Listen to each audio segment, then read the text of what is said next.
The finals is here. It's serious. This is one of the first years in a long time we didn't know who was going to make it to the finals. We had people that was the favorites, but it wasn't going to be shocking if it was an upset. People didn't be shocked when Dallas eliminated Phoenix. People wasn't shocked when KD got swept. Well, that was a little shocking. But yeah, you know, I like where this era. You know, we do about a decades. 2020 was a beginning of an era, and you know, if you always look at it, 1990, beginning of an era. The Pistons won, which was a great 80s team. It's always like that in the beginning of a new era. So we had to deal with them bum-ass Lakers in 2020 with a fake-ass bubble ring. But then shit shifted. Last year, the Greek Freak and company, the Milwaukee Bucks, made it happen. They was destined to do it. They built their team basically through the draft, not really stacking the debt. This year, Boston versus them great Golden State Warriors, who I told people, I knew it. That's just life sometimes. They had a 5-year run. They was broken down.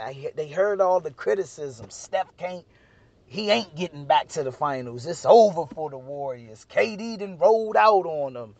It's going to be the Nets versus the Lakers in the finals.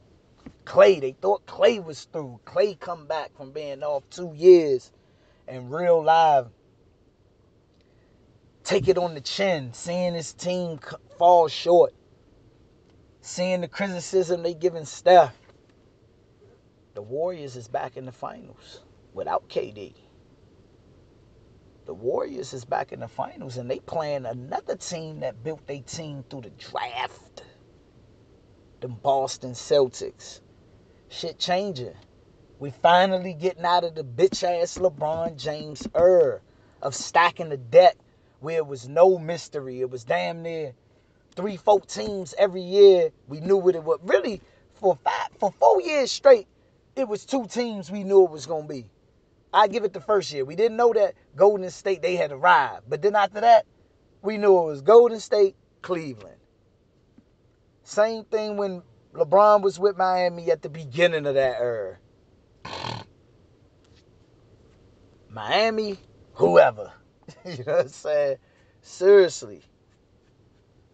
And it was so predictable. And even in the predictability, LeBron team still didn't even dominate. But now, without the unpredictability, young teams finally arriving from teams being built from the draft, it's beautiful to see. Nobody don't know. We don't know who. You know, some people say, hey, Boston going to win. Some people think the Warriors going to win. We don't know. It's competition. We're about to find out who going to win. And it hasn't been like this in a long time. To me. Legacy. Before we even get into the gameplay, I like the theme of it, the theater. That's why I used to love listening to back in the day in the 90s era, NBA on NBC. They had a storyline behind it. Go listen. For anybody, go back and listen to NBA on NBC intros. And y'all will get what I'm talking about. Go to YouTube and type that. But yeah, man, it's a storyline behind it. You got Boston. They like young veterans. Tatum and Brown, I don't even think they at 25 yet. But either way, they already been in big games already early in their career. They've been the 3 Eastern Conference champions before they even got over the hump. Or 2 previous before they got over the hump. And one year they was up 3-2 against LeBron. And game 7 was a tight game, but they were young. They were inexperienced. They already, now they man, if they win today, if they win now, it won't shock nobody because they've been battle tested. They here now. And that's legacy, because they built them through the draft. Silly ass media.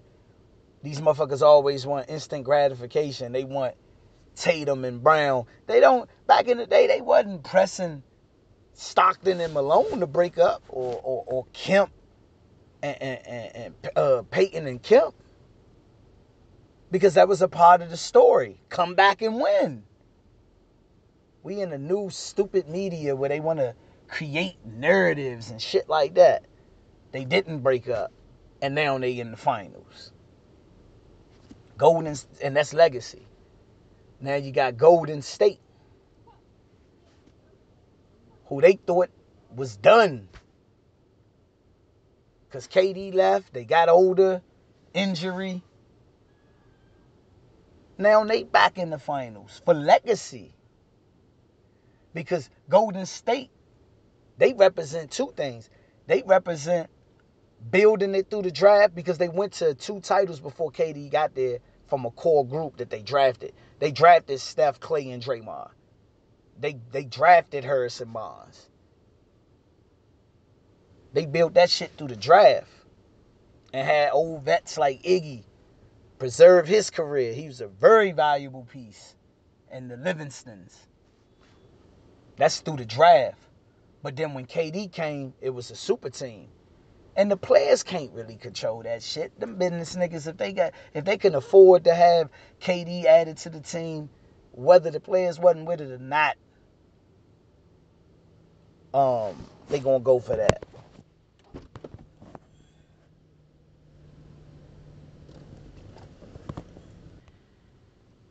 But then Golden State, they also, the super team era, they got KD. and that extra, they won 73 games without KD. Who really was the better team? Them without KD, it don't, you get what I'm saying? Like, it's circumstance sometimes. But anyway, they represent both. And now they going back to the finals without stacking the deck, with just literally having their core veterans and some young pups that they didn't took advantage of them 2 years being down. So now it's really for the legacy. Steph and them got the opportunity to shut up all the critics, to let it be known we about winning regardless. We got a system that can win. It didn't have to be KD that was on that team. Really, they didn't even have to get KD. I hate when they say they had to get KD to beat LeBron. Nigga, they was up 3-1 on bitch-ass LeBron. LeBron had to get some people suspended, and Bogut and Iggy was hurt, beat up by the time Game 7. It's circumstantial. I still think the Golden State Warriors that lost to LeBron and them that year was a better team. The best teams doesn't always win. They won 73 games. They definitely was historic. They should have beat Cleveland. But who knows? I believe the NBA was kind of helping Cleveland make that shit to Game 7. And Game 7 came, Golden State folded. It happens. But I feel like without the help of the NBA, whatever that means, Draymond's suspension, questionable calls that had Aisha Curry tweeting that the NBA rigged, whatever the agenda was, something wasn't all the way right, in my opinion. They altered the game. But anyway, they got a chance to prove that they could win the championship, period. That they the best right now. And to me, fuck what they say. If Steph win a ring tonight, he surpassed LeBron. Because that means he done tied them in rings and got it in a short amount of time. And most of the rings, when they went head up, he couldn't beat them. Point blank, period. So, in my opinion, if Steph Curry and the Golden State Warriors win the championship, that's a hell of a exclamation point on the hell of a resume with that organization, that core group, period. But me personally, I gotta see games, man. This was just me giving my feeling to it. I don't know. I ain't about to really break down the game. I don't know who's going to win because it's so evenly matched. It's suspense. I gotta get a feel for it. Game 1 going to be important, though. Tonight, game 1 is definitely going to be important because it's just going to be important because who's going to establish their will? It's the finals. Game 1 ain't the game to be coming out bullshitting. Who going to set the tone now?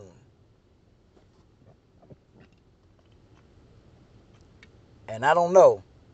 I like both teams, but overall, I think I got to root for the Warriors, man. I don't like how the media treated Steph. I don't like how they treat him now, and I don't like how they still put LeBron over him when he beat the shit out of him. Now they want to put KD again. He going to shut both of them up. How about that? I'm going with the Warriors in 7.